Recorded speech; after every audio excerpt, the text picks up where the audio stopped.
My wife texted, "I'm taking the kids to my parents and filing for full custody. A lawyer will be in touch." I replied, "Noted." Then I emailed her lawyer the hidden camera footage from the nanny cam she didn't know about. 24 hours later, her lawyer was calling me to make a deal. Original post I-36 mail got the text while sitting in a client meeting. My phone buzzed. I glanced down, and there it was. My wife Victoria, 34, had just blown up our marriage and weaponized our kids via text message. Taking Emma and Jake to my parents' house, filing for full custody. Don't try to contact us. A lawyer will be in touch. My 2 kids, Emma's 7, Jake's 5, the lights of my life, and she was just taking them. My client must have noticed my face change because he asked if everything was okay. I excused myself, walked to the bathroom, and read it 3 more times, each time hoping I'd misread it. I typed back one word, "Noted." Then I called my brother Daniel, who's a paralegal. "Can you meet me at my house in an hour? It's an emergency." See, what Victoria didn't know was that 6 months ago, after she'd started acting weird, late nights, secretive phone calls, sudden girls' trips, I'd installed nanny cams in our house. Not to spy on her, honestly. I was worried about the kids. She'd been drinking more, and I wanted to make sure they were safe when I wasn't home. The cameras were tiny, built into everyday objects. One in a fake plant in the living room, one in a clock in the kitchen, one in a picture frame in the hallway. All perfectly legal since it was my house too, and they were in common areas, not bedrooms or bathrooms. What those cameras captured over the last 6 months was illuminating. Victoria day drinking while the kids begged for lunch. Victoria passed out on the couch at 2 p.m., while Jake cried because he'd wet himself and she wouldn't wake up. Victoria on the phone with someone saying, "No, my idiot husband has no clue. He'll pay child support and alimony forever while I live my best life with you." But the worst? 3 weeks ago. Victoria's friend Brad coming over during the day. The kids were at school. What happened on my living room couch was definitely not a friendly visit. Multiple times, while wearing the anniversary necklace I'd bought her, I'd been building a case, planning to confront her with a marriage counselor, but she just declared war and used our kids as weapons. Daniel arrived at my house. I showed him the text, then pulled up the footage on my laptop. His jaw dropped. "Holy crap, Tom, this is gold. Can I use it? In a custody battle? Are you kidding? She's done. But you need a real lawyer, not me." He gave me a name. Melissa Hartley. Bulldog in the courtroom, apparently. I called her office, said it was an emergency custody situation. They got me in that afternoon. Melissa reviewed everything. The drinking, the neglect, the affair, the phone call about using me for money. "Mr. Thompson, I've seen a lot of custody cases. This is one of the clearest I've encountered. She's attempting parental alienation, but she's given us a gift by lawyering up first and putting everything in writing. What do I do?" Nothing. Let her think she's winning. When her lawyer contacts us, we'll respond appropriately. That was Tuesday. Wednesday morning, Victoria's lawyer called. Richard Pemberton from Pemberton & Associates. Fancy firm. Expensive. "Mr. Thompson, I represent Victoria Thompson in the matter of custody regarding Emma and Jake Thompson. My client is seeking full custody with supervised visitation for you, along with child support and spousal maintenance." Supervised visitation. Like I'm some kind of danger to my own kids. "I'll have my attorney contact you," I said calmly. "You should know," he continued, voice dripping condescension, "that my client has documented numerous instances of your absence from the home, your prioritization of work over family, and your emotional unavailability. We have a strong case." Noted. My attorney will be in touch. I hung up and called Melissa. "Send him everything." "All of it?" "Every last second." She emailed him a selection of the greatest hits. Victoria drunk at noon. Victoria with Brad. Victoria openly planning to commit fraud for financial gain. Timestamps included. The subject line, "Re Thompson custody matter, evidence for review." Then we waited. Update 1, it took exactly 19 hours for Pemberton to call back. Not Victoria, not a secretary, the senior partner himself. "Mr. Thompson," his voice had lost all that smugness, "I think we should discuss this matter more pragmatically." "I'm listening." "Perhaps we were hasty. My client may have been emotional when she filed. We'd like to propose joint custody." Joint, from full custody with supervised visitation for me to joint, in 19 hours.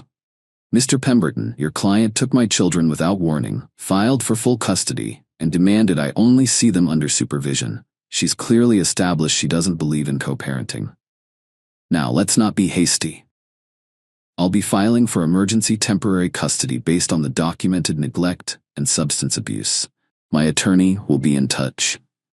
Wait, Mr. Thompson, surely we can. I hung up. Within an hour, Victoria was blowing up my phone. 89 texts in 45 minutes. The highlights. How dare you show that to my lawyer? That footage is illegal. You've been spying on me, you creep. Brad means nothing. I was just stressed with the kids. You're never home anyway. This is your fault. Please don't do this. Think of the children. I'll ruin you. I screenshot everything and forwarded it to Melissa. Then came the family intervention. Her sister Natalie called first. Tom, what the hell? Victoria's crying saying you're trying to steal the kids. She took them and filed for full custody. Natalie, I'm responding. But she's their mother. Kids need their mother. Kids need a sober, responsible parent. Check your sister's day drinking habits. You're exaggerating. She has a glass of wine sometimes. Natalie, I have 6 months of footage. Would you like to see your sister passed out at 2 p.m. while Jake cries? Silence. That's not true. It's all on camera, time-stamped, multiple incidents. She hung up, then Victoria's mom Linda called. Different approach. Tears and guilt. Tom, sweetheart, I know Victoria made mistakes, but please don't take my grandbabies away from her. She's getting help. She'll do better. Linda, she was getting help? While planning to take my kids and live off my money with her boyfriend? Boyfriend? What boyfriend? Oh, she didn't know about Brad. Ask your daughter about Brad. Ask her about what happened on our couch. Multiple times. Long pause. She said she was filing because you were absent and cold. I work 50 hours a week to support my family. I'm home every evening and weekend. I coach Jake's soccer team. I help Emma with her homework every night. The cameras show all of that too. Linda started crying harder. I didn't know. Your daughter is attempting to alienate my children from me while she's been day drinking and cheating. I'm protecting Emma and Jake. That's all. Thursday morning, emergency hearing. Victoria showed up looking perfect. Hair done, conservative dress, tears ready. Brad was nowhere to be seen. Her lawyer went first, trying to paint me as a vindictive spouse using illegally obtained bat footage to punish his wife for leaving. Then Melissa stood up. Your Honor, the footage was legally obtained from cameras in common areas of the marital home. But more importantly, let's review what they show. She played a compilation. Victoria stumbling drunk while Emma asked for help with homework. Victoria passed out while Jake hurt himself climbing on furniture. Victoria with Brad, edited for court, but clear enough. The judge's face went from neutral to concerned to angry. Mrs. Thompson. The judge addressed Victoria directly. Do you dispute this is you in the footage? It's taken out of context. Is this you, yes or no? Yes, but... And this man is not your husband. Victoria's face went red. No. I see, and in this clip, you appear to be unconscious while your 5-year-old is in distress? I was just tired. The judge turned to Pemberton. Counselor, you filed for full custody with supervised visitation for Mr. Thompson based on what grounds exactly? Pemberton shuffled papers. Your Honor, we believed. You believed your client's version without investigation. I'm granting temporary custody to Mr. Thompson. Mrs. Thompson will have supervised visitation, pending substance abuse evaluation and parenting classes. The reverse. Complete reversal of what they demanded. Victoria exploded. You can't do this. I'm their mother. He tricked me. He's been planning this. Mrs. Thompson, control yourself or I'll hold you in contempt. This is bull. He works all the time. He doesn't even know their teachers' names. I stood up calmly. Mrs. Rodriguez and Mr. Kim, Emma's favorite subject is science. She's reading at a 4th grade level. Jake loves art but struggles with letters. He's left-handed, so we got him special scissors. Emma is allergic to strawberries. Jake hates Brussels sprouts but loves broccoli if you put cheese on it. Victoria just stared. The judge nodded. Temporary custody to father. Will revisit in 90 days pending evaluations. Court dismissed. Update 2. The entitled meltdown after court was spectacular. Victoria followed me to the parking lot, Pemberton trying desperately to shut her up. You think you've won? I'll destroy you. I'll tell everyone what kind of man you really are. What kind is that, Victoria?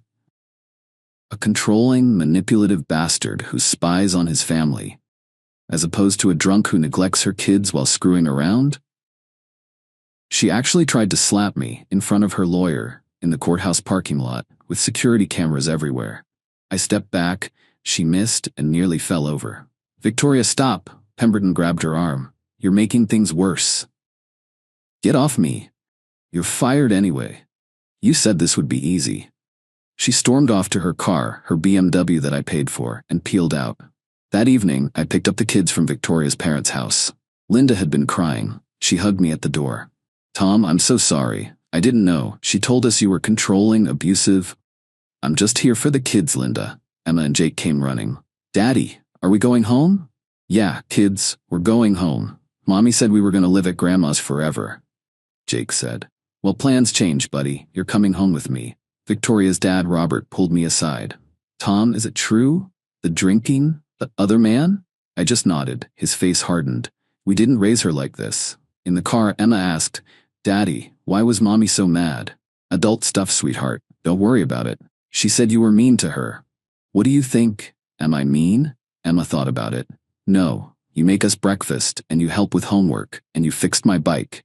"Mommy sleeps a lot," Jake added quietly. My heart broke a little. Friday morning, the real dirty tricks started. First, a call from my boss. "Tom, I just got a concerning email about you." My stomach dropped. "What kind of email?" "Someone claiming you've been embezzling company funds to pay for surveillance equipment to stalk your wife." "That's completely false. I can prove." "I know, Tom, I know you. Just wanted to give you a heads up. But this is serious. They CC'd the entire board." I forwarded it to Melissa immediately. She responded, "Document everything. This is harassment and defamation." Then the social media campaign began. Victoria posted on every platform, "My soon-to-be ex-husband has been spying on me for months with hidden cameras. He's taken my babies away using doctored footage and lies. This man is dangerous. Please share to spread awareness about domestic surveillance abuse." The comments started pouring in. Her friends, mostly. People who didn't know the real story. Calling me a creep, an abuser, worse. But then something interesting happened. Our neighbor, Mrs. Patterson, commented, "Victoria, I've seen you stumbling drunk at 1 p.m. multiple times. Tom coaches both kids' sports and does school pickup half the time. Stop lying." Another neighbor, "Maybe don't pass out drunk while your kids are home alone? Just a thought." Emma's teacher even chimed in. "Mr. Thompson has never missed a parent-teacher conference. Can't say the same for you." The tide was turning. Saturday brought a new low. Victoria showed up at the house at 6 a.m., drunk or high, demanding to see her babies. "Victoria, you have supervised visitation starting Monday. You can't be here." "Screw your visitation. They're my kids."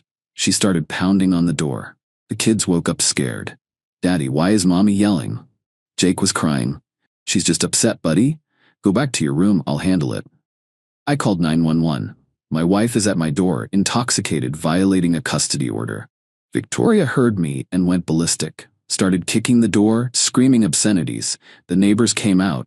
When the cops arrived, she tried to play victim. "Officers, this man has stolen my children. I just want to see my babies."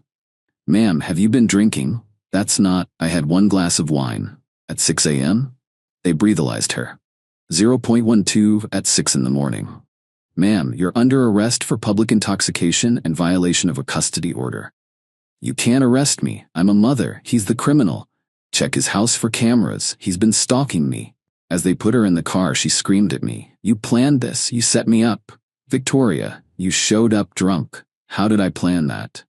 The arrest made the local news blog by noon. Local woman arrested at ex's home in custody dispute. Her parents called, mortified. Her sister Natalie texted, "I'm starting to see why you had cameras." But Victoria wasn't done. Final update. The supervised visitation was a disaster from day one. Monday 2 p.m. at the court-appointed facility. Victoria showed up looking rough. The supervisor noted she seemed agitated and potentially under the influence. They did a breathalyzer at .08 at 2 p.m. for a visit with her kids. Visit canceled. She exploded at the supervisor, a sweet older woman named Janet. "You don't understand. He's turned everyone against me, even my kids."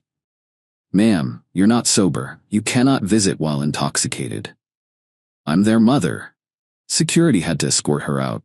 Again, The next attempt was Wednesday. She was sober, but spent the entire hour telling the kids how Daddy was mean and trying to keep them apart. Emma, my smart, brave 7-year-old, said, "Mommy, you're lying. Daddy didn't do anything. You were sleeping all the time and Brad was at our house." Victoria's face went white. "Who told you about Brad?" "Nobody. I saw him. He was in his underwear in the kitchen." The supervisor ended the visit early due to attempted parental alienation. Thursday, I got a call from Melissa. "Tom, I just received something interesting. Victoria's boyfriend, Brad, his wife just filed for divorce. She wants to testify in your custody case." Brad's wife, Heather, was a goldmine. She had texts, emails, evidence of Brad and Victoria's 6-month affair. Plans to move in together once Victoria got the house and the divorce and alimony.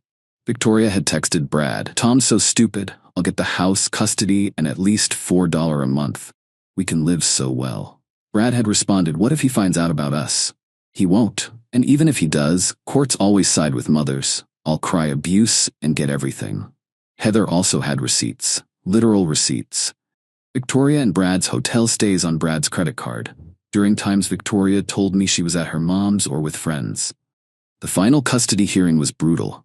Melissa presented everything: the neglect, the substance abuse, the affair, the premeditated fraud, the false allegations, the arrest, the failed visitations. Victoria's new lawyer, Pemberton, had withdrawn, tried to argue this was all a momentary lapse due to stress. "Your Honor, Mrs. Thompson is seeking help. She's enrolled in AA, she's in therapy." "Where's the proof of enrollment?" the judge asked. "Well, she's planning to enroll." Planning. This hearing was scheduled 3 weeks ago, then Victoria took the stand, against her lawyer's advice. "Your Honor, I'm a good mother. I made mistakes, yes, but Tom drove me to them. He was cold, distant, he worked constantly, I was lonely, I was depressed. Brad was just there for me." "Mrs. Thompson, the footage shows you intoxicated during daytime hours while sole caregiver to your children. Multiple times. I was self-medicating. Tom ignored me." "Did you seek counseling? Marriage therapy?" "No, but..." "Did you communicate your concerns to your husband?" "He wouldn't have listened." "So instead you had an affair, neglected your children, and attempted to take them from their father while planning to commit financial fraud." Victoria started crying. Not sad tears. Angry tears. "This isn't fair. Mothers should be with their children. It's natural. What's natural about being passed out drunk while your 5-year-old cries?" She had no answer. The ruling was swift and harsh. Full legal and physical custody to me. Victoria got supervised visitation every other weekend, pending completion of substance abuse treatment and parenting classes. Child support from her, minimal since she barely worked. No alimony for her. The house stayed with me since I'd bought it before marriage. Victoria screamed, actually screamed in court, "You can't do this, I'm their mother." The judge had her removed. In the hallway after, she cornered me one last time, while her parents tried to pull her away. "You destroyed my life." "No, Victoria, you destroyed your own life. I just documented it.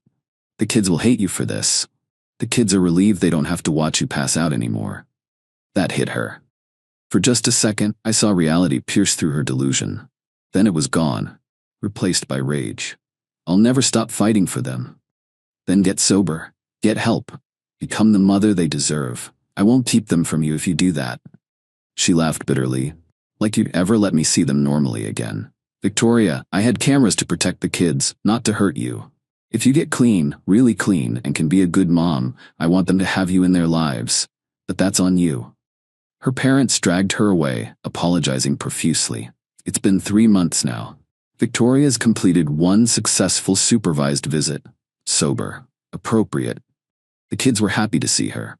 She's supposedly in AA, though who knows if she'll stick with it. Brad dumped her the moment she lost the house and potential alimony. Heather sent me a thank you card, weird as that was. The kids are doing better. Emma's grades improved. Jake stopped wetting the bed. They ask about mommy sometimes, and I tell them she's sick but trying to get better. My boss laughed off the embezzlement claim after I showed him the receipts for the cameras. $400 total from Amazon, paid with my personal credit card. Victoria's social media campaign backfired spectacularly when the arrest report became public. DUI at 6 a.m. while violating a custody order doesn't generate much sympathy. Her sister Natalie apologized to me last week. I should have known. She's always been selfish, but I never thought she'd risk her kids. The saddest part? The kids don't miss the chaos. Emma told me last week, "Daddy, it's quieter now. I like quiet." Jake just said, "Mommy was scary sometimes." I'm in therapy myself, trying to process how I missed the signs for so long, how Victoria became this person, or if she always was, and just hid it well. But the kids are safe. They're happy. They're thriving. And those cameras? Best $400 I ever spent. They saved my relationship with my children and protected them from a mother who chose alcohol and another man over their well-being. Victoria texts me occasionally, asking for extra visits or trying to negotiate. I forward everything to Melissa. The answer is always the same: follow the court order, complete your treatment, then we'll talk. Last I heard from Linda, Victoria's living with them, working part-time at a clothing store, supposedly still in AA. She still blames me for everything, but at least she's not showing up drunk anymore. The entitlement never fully goes away, though. Just last week she texted, "You know I should have the house. I decorated it." I didn't respond. Some battles aren't worth fighting. The kids and I are doing okay. Not great, not terrible, but okay. We have dance parties in the kitchen, build blanket forts, and read stories every night.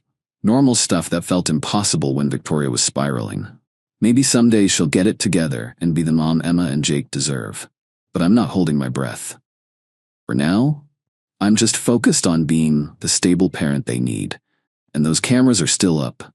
Trust but verify, especially when it comes to my kids' safety. Victoria taught me that lesson the hard way.